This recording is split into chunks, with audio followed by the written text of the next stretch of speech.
এলোৰা বিজ্ঞান মঞ্চ বকো শাখাৰ উদ্যোগত অন্ধবিশ্বাস আৰু কুসংস্কাৰ বিৰোধী দিৱস উদযাপন এপিএছচিত উত্তীৰ্ণ জ্যোতিস্মিতা মেধিক সম্বৰ্ধনা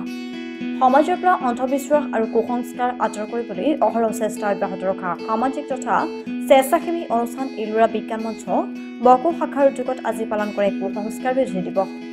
কামৰূপৰ বকো মজলীয়া বিদ্যালয়ৰ সহযোগত আয়োজন কৰা হয় অন্ধবিশ্বাস আৰু কুসংস্কাৰ বিৰোধী দিৱস কাৰ্যসূচী প্ৰকাশ্য যে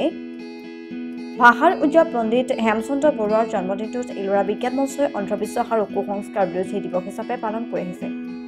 দশম শ্ৰেণীৰ ছাত্ৰ ছাত্ৰীসকলৰ মাজত আমি কুইজ প্ৰতিযোগিতা অনুষ্ঠিত কৰিছোঁ আৰু আজিৰ এই দিৱসৰ লগত সংগতি ৰাখি যিখন আমি সভা অনুষ্ঠিত কৰিবলৈ লৈছোঁ এই সভাতে আমাৰ ইতিমধ্যে হৈ যোৱা প্ৰতিযোগিতাৰ আমি বঁটাসমূহ প্ৰদান কৰিম। সেয়েহে ছাত্ৰ ছাত্ৰীসকলক মই ধৈৰ্য সহকাৰে আমাৰ অনুষ্ঠান উপভোগ কৰাৰ কাৰণে মই আহ্বান জনাইছোঁ আৰু আজিৰ আমাৰ এই সভাৰ সভাপতিৰ আসন গ্ৰহণ কৰা এই বৰ্ষত বকো মজলীয়া বিদ্যালয়ৰ প্ৰধান শিক্ষক বলেন চন্দ্ৰ দাসৰ সহযোগত আয়োজন কৰা এই বিশেষ কাৰ্যসূচী। ইফালে এলোৰা বিজ্ঞান মঞ্চ বকো শাখাৰ সভাপতি গৌৰাংগ ঠাকুৰীয়া আৰু সম্পাদক অপূৰ্ব কুমাৰ ৰয়ে জনোৱা মতে প্ৰতি বছৰৰ দৰে এই বৰ্ষও পালন কৰা হয় অন্ধবিশ্বাস আৰু কুসংস্কাৰ বিৰোধী দিৱস। প্ৰধান শিক্ষক প্ৰমুখে সকল ছাত্ৰছাত্ৰী এলোৰা বিজ্ঞান মঞ্চৰ পৰা আমি কৃতজ্ঞতা জনাইছোঁ, ধন্যবাদ জনাইছোঁ কাৰণ তেওঁলোকে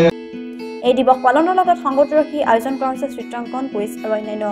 বৌদ্ধিক আৰু কৌশলী শিক্ষাৰ প্ৰতিযোগিতা।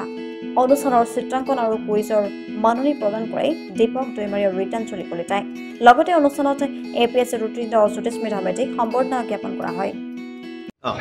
আমাৰ 10 ডিচেম্বৰত অন্ধবিশ্বাস আৰু কুসংস্কাৰ বিৰোধী দিৱস হিচাপে হেমচন্দ্ৰ বৰুৱাৰ জন্মদিৱসটো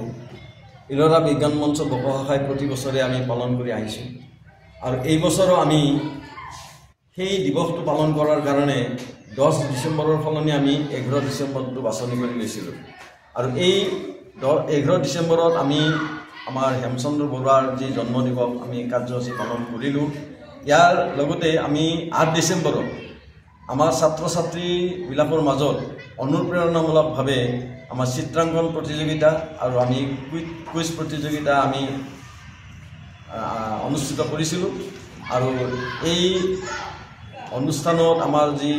পুৰস্কাৰ এই পুৰস্কাৰৰ ক্ষেত্ৰত আমাৰ বকো শাখাৰে